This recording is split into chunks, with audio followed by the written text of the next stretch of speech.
Hey everyone, and welcome to the 5 p.m. podcast. I'm Dan, and as always, I'm here with Tina. Hey Dan, good to be here. And folks, welcome to our very first episode.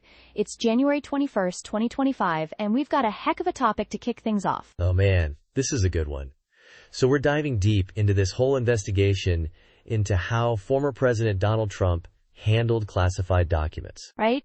This story has been all over the news, but it's pretty complex when you actually start digging into the details. It's wild. This all started back in early 2022. The National Archives realized that Trump took 15 boxes of presidential records to his Mar-a-Lago estate after he left office. And these weren't just any old papers, right? We're talking about documents marked as classified, mixed in with other files. Exactly.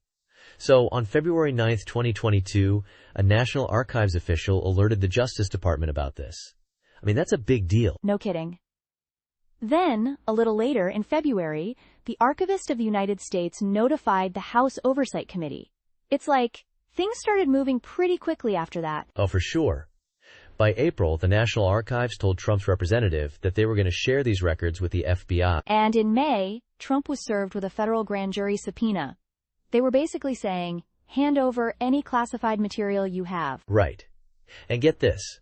When the FBI reviewed those initial 15 boxes, they found 184 documents with classified markings. That's a serious number of sensitive documents just out there. And it gets crazier. In June, the Justice Department's counterintelligence chief retrieved even more classified documents from Mar-a-Lago. So they were still finding stuff months later? That's concerning. Yeah. And then, the big one. August 8th, 2022. The FBI executes a search warrant at Mar-a-Lago, and they took 27 boxes, plus other document collections. That must have been quite a scene.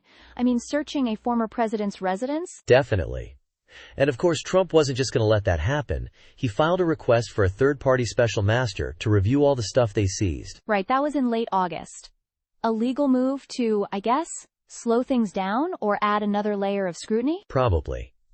But then, in November, Attorney General Merrick Garland appointed Jack Smith as special counsel to lead the whole investigation. That's a key moment. Bringing in a special counsel usually means they're really taking it seriously. And that brings us to now. In June 2023, Trump was indicted on 40 criminal counts related to handling classified materials. 40 counts.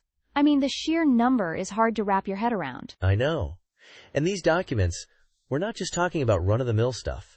They included U.S. nuclear secrets and national defense capabilities. It's one thing to have documents you shouldn't, but when it's information that sensitive, that's a whole different level of risk. And that's what makes this different from other cases, even other cases involving government officials. The sheer volume and the sensitivity here. The fact that it's a former president too, right? I mean, the political implications of all of this are massive. And it's not just about politics.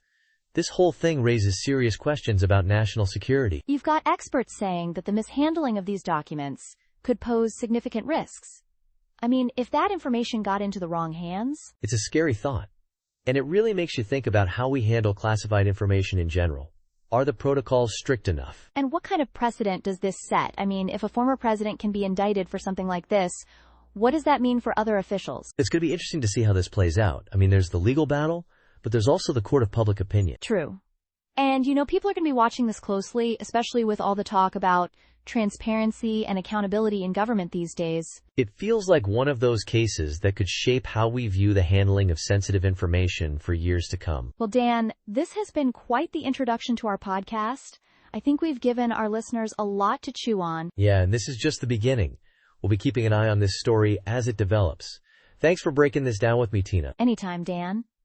And to our listeners, thanks for tuning in to this first episode of the 5 p.m. podcast. We'll be back next week with more deep dives into the stories that matter. See you then.